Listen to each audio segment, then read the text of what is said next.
अस्सलाम वालेकुम नाज़रीन। रावलपिंडी और इस्लामाबाद के हवाले से जो मैंने खबर लिखी है कि कुछ अजीब खबरें और इसके साथ-साथ मार्शल लॉ और इमरजेंसी की गूंज, इसके पीछे एक पूरा कॉन्टेक्स्ट है, पूरा बैकग्राउंड है। उस पे बताएँगे आपको और उसके हवाले से आपको साथ अपना ओपिनियन भी दूँगी मैं कि क्या वाक़ईतन ऐसा पॉसिबल है कि मार्शल लॉ या इमरजेंसी की तरफ हालात जा सकते हों? नजम सेठी साहब ने अब से 1 रोज़ कबल अपने प्रोग्राम के अंदर एक गुफ्तगू की और हम सब जानते हैं कि नजम सेठी साहब जब अमूमन ऐसी कोई बात करते हैं तो गालिबन यही इंप्रेशन जाता है कि वो किसी का पैगाम दे रहे हैं, किसी की जानिब से पैगाम रसानी कर रहे हैं, या ताकतवर हलकों की जानिब से कोई अलार्म कर रहे हैं, कोई थ्रेटन करने की, यानी एक एक धमकी आमेज माहौल बनाने की कोशिश की जा रही है। कुछ ऐसा ही आप कह लें परसेप्शन क्रिएट होता है।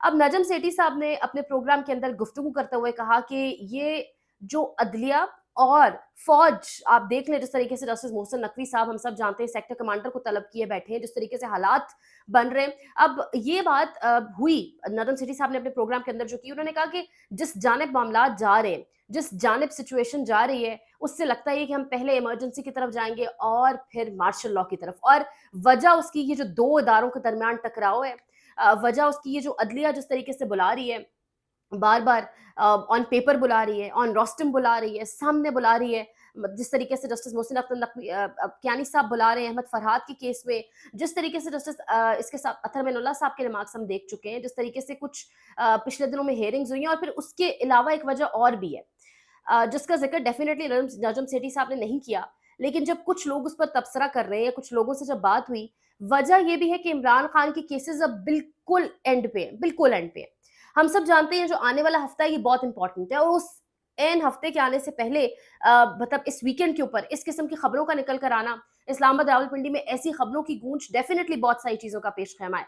अब जिस तरीके से केसेस बिल्कुल एंड पे हैं, आप इद्दत में निकाह केस देखें वो बिल्कुल खत्म हो चुका है, इसी तरीके से आप साइफर केस देखें, आप अलकादर ट्रस्ट केस देखें, यानी इस हद तक केसेस एंड लग चुके हैं कि निजाम की जानिब से दोबारा टेरियान वाइट केस को जगाने की कोशिश की गई, और फिर हम सब जानते हैं वो केस भी दोबारा दफन हो गया। तो केसेस दोबारा जो है अब रिक्रिएट नहीं किए जा सकते, ड्रैग किए जा सकते हैं, लेकिन वो भी अब कितने ड्रैग किए जाएंगे, यानी बोगस केसेस के ऊपर साल तो हो गया है तमाम तर मामलात को, मजीद इनको घसीटना बहुत मुश्किल है, और पॉपुलैरिटी भी पीक पे जा रही है। अमारत भी गिरा के देख ली, इमरान खान के नाम की तख्ती भी गिरा के देख ली, यानी सब कर लिया। और जब सब करके कुछ समझ नहीं आ रही, अदालती प्रेशर बढ़ रहा है। पहले तो यह ना कि अदालतें कोई वारिस नहीं बन रही थी, कोई स्टैंड नहीं ले रही थी। अभी भी अगर आप देखें तो मोहसिन अख्तर कियानी साहब ऑर्डर्स दे रहे हैं जरूर, वो कहते हैं ना जजेस के फैसले बोलते हैं, कोई फैसला उन्होंने आज तक नहीं दिया on paper Ahmad Farhad abduction case के ऊपर। हाँ, उन्होंने जाती हैसियत में सेक्रेटरी दिफा और सेक्टर कमांडर को तलब किया। हाँ, उन्होंने कहा कि सेक्टर कमांडर की हैसियत एक एसएचओ की सी होती है।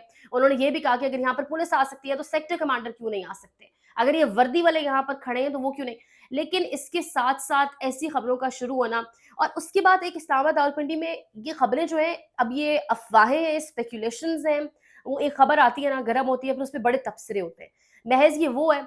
लेकिन खबर जरूर गर्म है, और यही है कि पहले जाया जाएगा इमरजेंसी की तरफ और उसके बाद मार्शल लॉ की तरफ। अब अगर आप पिछले 2 साल का टेन्योर देखें, अगर इमरजेंसी या खुदा न खास्ता मार्शल लॉ लगता है, तो नुकसान किसको होगा? मुस्लिम नवाज को खुद होगा, इदारे को खुद मजीद मजीद नुकसान होगा, यानी पाकिस्तान तरीके इंसाफ को इससे कोई नुकसान होगा? पिछले 2 साल से जो कुछ हो रहा है, क्या वो मार्शल लॉ नहीं है? क्या वो अनडिक्लेयर्ड मार्शल लॉ नहीं है? क्या वो इमरजेंसी किसी सूरत हाल नहीं है, जहां पर एक एक जमात को इलेक्शन मुहिम की इजाजत नहीं दी गई, जहां पर एक जमात बाहर नहीं निकल सकती, वो झंडा बाहर नहीं ला सकते, जिस तरीके से उनके घरों पर रेड हुए, मुझे नहीं लगता मार्शल लॉ में भी इस तरीके के मामलात हो सकते हैं। उनका लीडर जेल में है, अदालतें बहुत बुरी तरह मैनेज हुई हुई हैं, अदालतों से कोई फैसले नहीं आ रहे, जिस तरीके के फैसले जज दिलावर साहब दे रहे हैं, जज अबुल हसन जुल्करनैन साहब दे रहे हैं, आमिर फारूक साहब ने जो फैसले दिए, आमिर फारूक की अदालत से गिरफ्तारी हुई इमरान खान की, तो क्या पाकिस्तान तहरीक इंसाफ मार्शल लॉ के इस दौर से नहीं गुजर रही? ऑलरेडी रातों रात उनका ऑफिस मस्मार कर दिया जाना, कि तो उनके लिए तो ये मार्शल लॉ है। मुझे याद है इमरान खान ने इमरान रियाज खान को कंटेनर के ऊपर, जब उन पर वजीराबाद हमला हुआ था उससे 1 या 2 रोज गालिबन कबल, उन्होंने क्या कहा था? उन्होंने कहा था कि हमारे लिए तो ये मार्शल लॉ है, जिसको शौक है मार्शल लॉ लगाने का वो लगा दे, तो हमारे लिए तो ये मार्शल लॉ है। तो मार्शल लॉ के बाद रेजिस्टेंस आएगी। मार्शल लॉ जब एक दौर में लगते थे, लोग लिटरली मिठाइयां बांटते थे। हमने वो देखे नहीं है वो मार्शल लॉज, ज़ाहिर है बहुत पहले लगे हैं। मुशर्रफ वाला मार्शल लॉ भी थोड़ा पहले का ही है, लेकिन जो सुनते हैं और जो मुशर्रफ वाले मार्शल लॉ के बारे में कुछ छोटी-छोटी चीज़ें याद है, लोग मिठाइयाँ बाँटते थे, अब वो सूरत-ए-हाल नहीं है। अब लोग रेज़िस्ट करना जानते हैं, अब लोग जो है वो लोगों की पसंदीदगी का लेवल वो नहीं रहा कि लोग खुशी में आके मिठाई बाँटेंगे, और मेरा नहीं ख़्याल कि इदारा ये इस तरह का कोई काम करने के लिए तैयार है या इस तरह का कोई काम हो सकता है। और ऐसी स्पेकुलेशंस के साथ हम दुआ ही कर सकते हैं कि हालात जो है वो नॉर्मल हो, बेहतरी की तरफ जाए, लेकिन स्पेकुलेशंस बहुत ज़्यादा हो गई हैं। नजम सेठी साहब की जानिब से ये चीज़ ऑन एयर बैठकर प्रोग्राम में कहने का मतलब है कि कोई कोई पैगाम रसानी, कोई पैगाम देना कि बाज़ आ जाओ, अदलिया को यहीं रुक जाओ, वरना हालात इस तरफ जा रहे हैं। इसके साथ-साथ सरगोदा में एक अफ़सोसनाक वाक़या हुआ है। हमारे मुल्क में तौहीन मज़हब के ऊपर जब वाक़यात होते हैं, क्रिश्चियन एक आदमी को बताया जा रहा है, इनकी शूज़ की कंपनी है, कोई कोई आप कह लें इंडस्ट्री है, फैक्ट्री है, और जिस तरीके से फिर उनके उस फैक्ट्री के अंदर से सामान उठा के बाहर फेंका गया, यानी तौहीन आमेज़, या जिस तरीके से ये जो हमारे मुल्क में तौहीन मज़हब के ऊपर मामलात, कार्रवाइयाँ अवाम अपने हाथ में ले लेती है और जिस तरीके से हालात बनाती है, ये बहुत फ़िक्रमंदी की चीज़ है। क्योंकि अगर हम याद करें तो वज़ीराबाद में इमरान खान के ऊपर हमला करने वाले ने भी बाद में यही कहा कि मैंने तौहीन मज़हब के चक्कर में आके हमला किया। तो यही लोग फिर कल को इस्तेमाल होते हैं।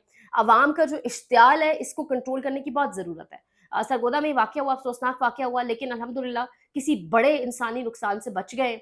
और मेरे ख़्याल से कोई तौहीन मज़हब करे तो उस पर कार्रवाई फ़ौरन, क्योंकि इस्लामी जमहूरिया पाकिस्तान है, हम इस्लामी कंट्री हैं, कैसे किसी की जुर्रत हो सकती है हमारे मुल्क में या किसी इस्लामी मुल्क में बैठकर इस्लाम के खिलाफ, हमारे मज़हब के खिलाफ बात करना। लेकिन अगर कोई बात कर रहा है, अपने मुँह से कर रहा है, उसके खिलाफ कानूनी कार्रवाई होनी चाहिए। हाथों का इस्तेमाल करना या किसी के इस तरह कारोबार को नुकसान पहुँचाना, ये बहुत गलत है। सरगोदा वाक़े को मैंने यहाँ पे इसलिए भी शामिल किया है, शामिल गुफ्तगू किया है कि जिस तरीके से मार्शल लॉ और इमरजेंसी की एक एक गुफ्तो-शनीद हो रही है, ख़ास तौर पे वफ़ाक़ी दारुल हुकूमत के अंदर जो हमें ख़बरें मौसूल हो रही हैं, उसके साथ-साथ इस किस्म के वाक़यात जो तौहीन मज़हब से जुड़े हुए हों, अल्लाह ना करे ऐसे किसी मामले को, ऐसे किसी छोटे से वाक़ये को जो है पकड़ कर कुछ बड़ा बनाया जा सकता है।